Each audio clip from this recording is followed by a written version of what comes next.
सभी को मेरा नमस्कार। आज हम संविधान का बहुत ही महत्वपूर्ण विषय समझने जा रहे हैं। हमारा संविधान बहुत बड़ा है और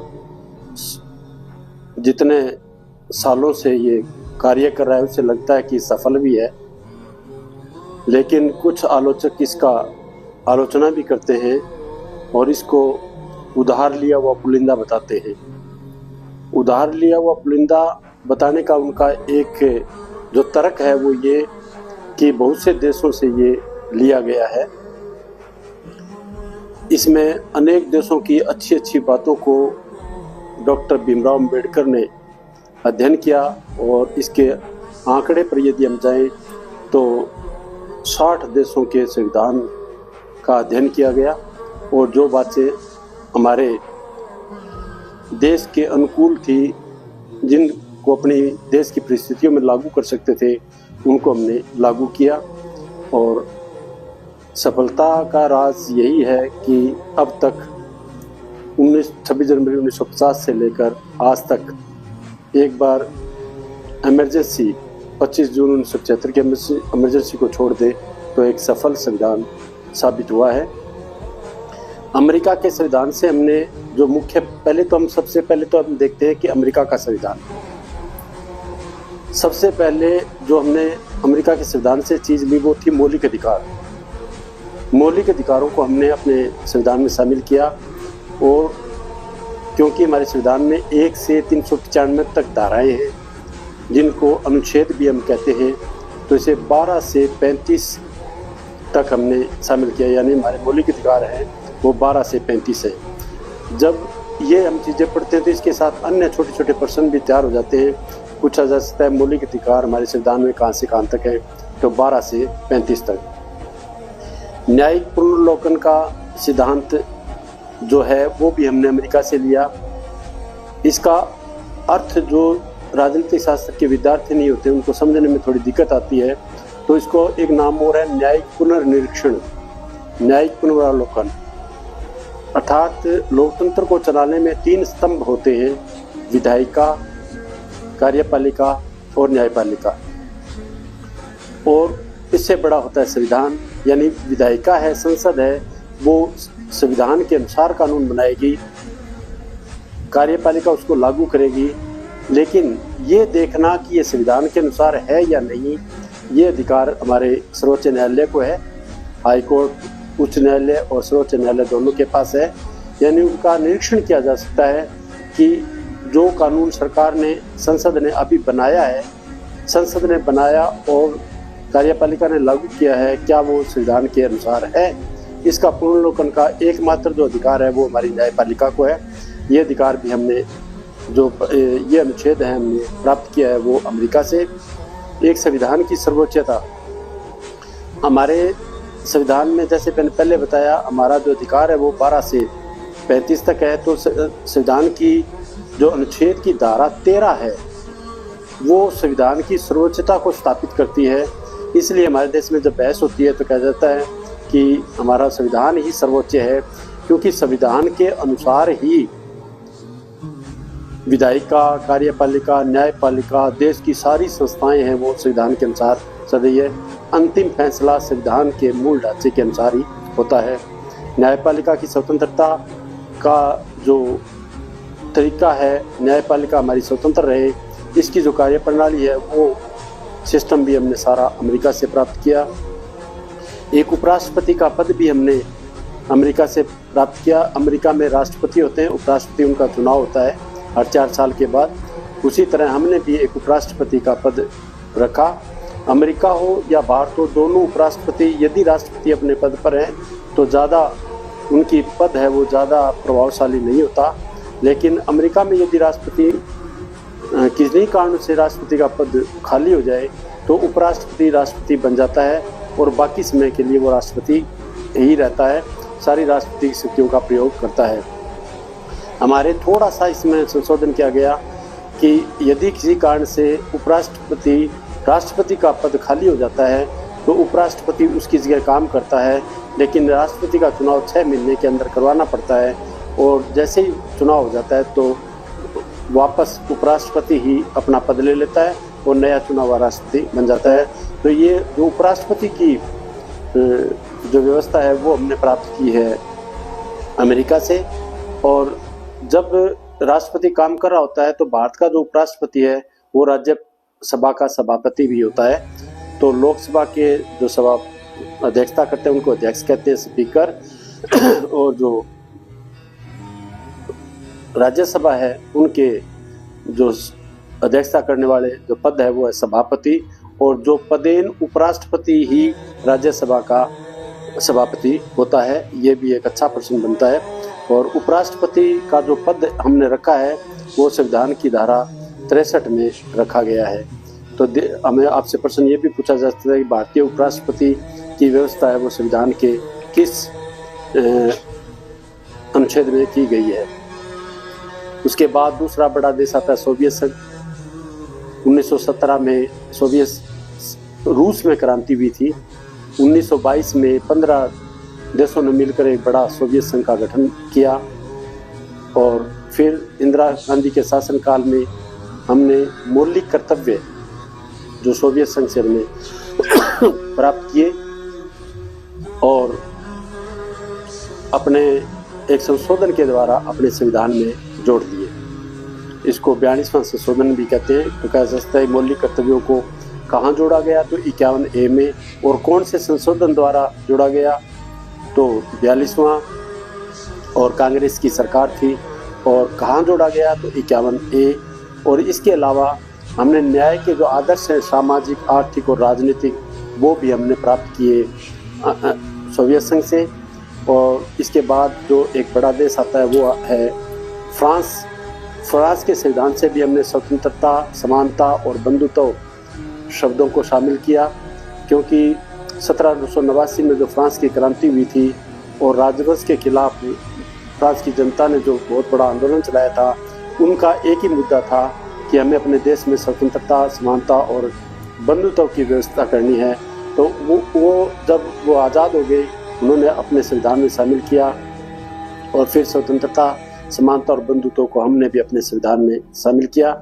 और जो स्वतंत्रता का जो व्यवस्था है वो हमने की थी अनुच्छेद 19 से 22। और समानता का जो व्यवस्था की है वो है 14 से 18। और इसी तरह हमने बंधुत्व, यानी बंधुत्व का मतलब सभी लोग समान, जाति, धर्म, लिंग, किसी के आधार पर भी किसी प्रकार का भेदभाव नहीं किया जाएगा। अब जर्मनी से हमने प्राप्त किया था आपातकाल में, आपातकाल देश यानी देश किसी संकट से गुजर रहा है तो देश में आपातकाल इमरजेंसी लगानी पड़ती है, तो उसकी व्यवस्था हमने जर्मनी से प्राप्त की। हमारे देश में 3 प्रकार के आपातकाल हैं, राष्ट्रीय आपातकाल, राज्य आपातकाल और वित्तीय आपातकाल। जो राष्ट्रीय आपातकाल है वो अनुच्छेद 352 में है। और जो राज्य में आपातकाल लगता है वो 356। और वित्तीय संकट का जो आपातकाल है वो 360 में लगाया जाता है। और ये एक इसमें बहुत ही महत्वपूर्ण प्रश्न ये बनता है कि किसी भी मनुष्य के जीवन के लिए आवश्यक है उसके अधिकार। फिर प्रश्न बनता है क्या आपातकाल में अधिकारों का निलंबन हो जाता है? हाँ, हो जाता है। लेकिन जनता सरकार के समय में 44वां संशोधन किया गया था। जनता दल की जब सरकार इमरजेंसी लगने के बाद, इंदिरा गांधी की इमरजेंसी लगने के बाद, तब इंदिरा गांधी की लोकप्रियता कम हो गई। 77 में जब दोबारा चुनाव हुए, जनता दल की सरकार आई और जनता दल की सरकार ने 44वां संशोधन किया था, जिसमें 42वें संशोधन में जो बहुत सी बातें जो हमारे संविधान के अनुसार नहीं थी वो, और इसके अलावा एक ये व्यवस्था की गई कि मौलिक अधिकार आपातकाल में भी जो 20 और 21 है, यानी जीने का अधिकार। इस बारे में एक मध्य प्रदेश की एक आपातकाल की घटना है, उसको आप अधिकारों के संबंध में वो जा सकते हो, आप पढ़ सकते हो। ये बहुत विस्तृत जानकारी यदि आपको चाहिए तो। लेकिन 20 और 21 का जो मौलिक अधिकार है वो आपातकाल में भी खत्म नहीं हो सकता। और राज्यों में आपातकाल लगता है जब राज्य संविधान के अनुसार नहीं चल रहे होते, जैसे कि आजकल मणिपुर में आपातकाल चल रहा है। इसके बाद आता है एक बड़ा देश ऑस्ट्रेलिया। क्षेत्रफल में। तो इसमें समवर्ती सूची नाम से एक सूची होती है, उसको हमने ऑस्ट्रेलिया से लिया। अब हमें समझना ये जरूरी है कि समवर्ती सूची होती क्या है। तो हमारे संविधान में 3 सूचियां हैं, संघ सूची, राज्य सूची और समवर्ती सूची। संघ सूची में केंद्र सरकार कानून बनाती है, राज्य सूची में राज्य सरकार कानून बनाती है, और समवर्ती सूची में दोनों कानून बना सकते हैं, यानी केंद्र और राज्य। लेकिन यदि एक ही कानून में दोनों में टकराव हो जाए तो केवल केंद्र सरकार का ही कानून ही लागू होता है। और इसकी व्यवस्था है जो संविधान के जो धारा 246 है, अनुच्छेद 246 में 1, 2, 3, यानी पहले संघ सूची 246(1)(1) और फिर समवर्ती सूची 246 और उसके बाद राज्य सूची 246(3). इस प्रकार की व्यवस्था हमारे संविधान में की गई है। जो इसमें जो समवर्ती सूची है वो सूची हमने प्राप्त ली है ऑस्ट्रेलिया से। और इसके बाद एक प्रश्न पूछा जाता है अपशिष्ट शक्तियाँ, यानी जब देश 1947 में आज़ाद हुआ तो उस समय अपशिष्ट शक्तियों को केंद्र सरकार को दे दिया गया, यानी जो विषय राज्य सूची में भी नहीं है, संघ सूची में भी नहीं है और समवर्ती सूची में भी नहीं है, जैसे इंटरनेट उस समय नहीं था, तो अपशिष्ट शक्तियों में अब शामिल हो गया। तो ये व्यवस्था की गई, जितनी भी अपशिष्ट जो बच गई शक्तियां हैं, जो पावर्स हैं, नए कानून समय के अनुसार जो आएंगे वो केंद्र ही कानून बनाएगा। इसके अलावा ऑस्ट्रेलिया से हमने व्यापार और वाणिज्य की स्वतंत्रता, यानी स्वतंत्र व्यापार और वाणिज्य का विषय भी हमने वहाँ से लिया। और दोनों सदनों की संयुक्त बैठक का जो अवधारणा थी वो भी हमने ऑस्ट्रेलिया से प्राप्त की, यानी राज्यसभा और लोकसभा, संसद के 2 पार्ट है, राज्यसभा, लोकसभा। और एक इसके विषय में मैं आपको बताना चाहूँगा, यदि आपसे पूछा जाता है कि संसद के पार्ट कितने हैं तो 2 नहीं है, 3 हैं, राज्यसभा, लोकसभा और राष्ट्रपति। इनके अलग अलग सदन हैं, अलग अलग बैठक होती है, अलग अलग बिल पेश होते हैं, लेकिन कुछ विशेष परिस्थितियों में सरकार तो नहीं कह सकता मैं, राष्ट्रपति दोनों का संयुक्त अधिवेशन बुला सकते हैं। तो संयुक्त अधिवेशन का जो कॉन्सेप्ट है वो भी हमने ऑस्ट्रेलिया से लिया है। कनाडा से हमने लिया संघीय प्रणाली। कनाडा देश से संघीय प्रणाली हमने ली, जैसे संघ तो अमेरिका में भी है, यानी संघीय प्रणाली क्या होता है, राज्यों से मिलकर, राज्य मिलकर एक देश बनाते हैं, उसको संघ कहते हैं। तो ये संघीय, जैसे अमेरिका में 50 राज्यों ने मिलकर एक देश बनाया, वो संघ हो गया। लेकिन भारत का संघ, अमेरिका का संघ और कनाडा का संघ में जो आधारभूत अंतर थोड़े बहुत मिल जाते हैं, लेकिन ये जो संघीय प्रणाली है, यानी राज्यों को मिलाकर एक देश का निर्माण, एक राष्ट्र का निर्माण है, वो संघ कहलाता है। इस संघीय प्रणाली में 2 स्तर की सरकारें होती है, एक केंद्र सरकार और एक राज्य सरकार। केंद्र सरकार और राज्य सरकार जो मिलकर देश का शासन चलाती है उसको संघीय सरकार कहते हैं। हमारे 4 स्तर पर सरकारें हैं, एक पंचायत, नगरपालिका, राज्य सरकार और केंद्रीय सरकार। लेकिन संघीय सरकार में भी केंद्रीय सरकार है वो ज़्यादा प्रभावशाली रहती है, शक्तिशाली होती है। और यदि संविधान के अनुसार पढ़े तो अमेरिका की जो सरकार है वो संघीय सरकार के जितने विशेषता है वो सभी को लागू करती है। उनके राज्य, जैसे दोहरी नागरिकता, अमेरिका में दोहरी नागरिकता है, जिस राज्य का जो नागरिक है वहाँ का भी नागरिक है और अमेरिका का भी नागरिक है। हमारे दोहरी नागरिकता नहीं है, हमारी एकल नागरिकता है जो हमने इंग्लैंड से प्राप्त किए हैं। और इंग्लैंड से हमने संसदीय शासन प्रणाली, जो हमारी संसद में लोकसभा राज्यसभा है, वो संसदीय प्रणाली का ढांचा भी हमने इंग्लैंड से ही लिया है।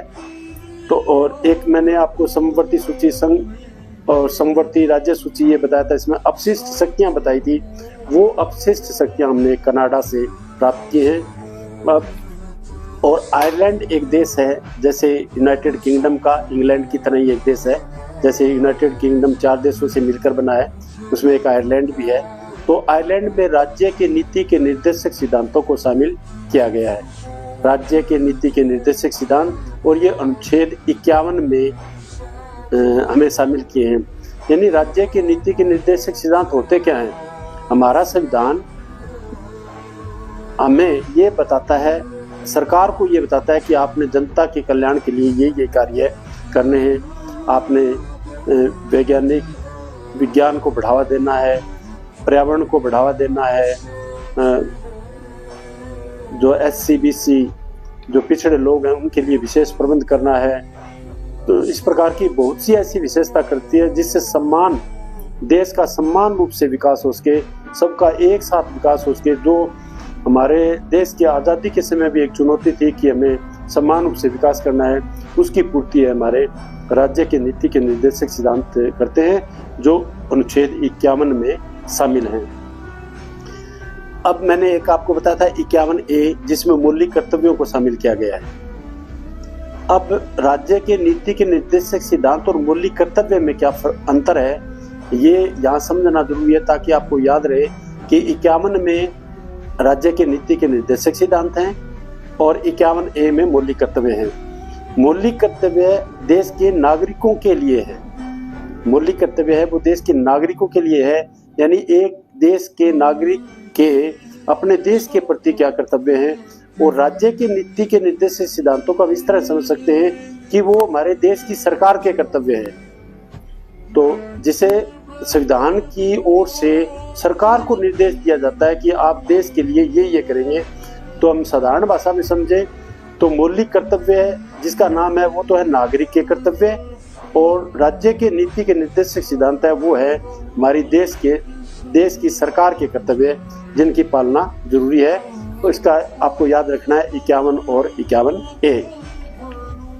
और इसके साथ ही संविधान की मुख्य बातें मैंने आपको बताई, और इसके अलावा जो परीक्षा की उपयोगी चीज़ें थी वो मैंने बताने की कोशिश की है।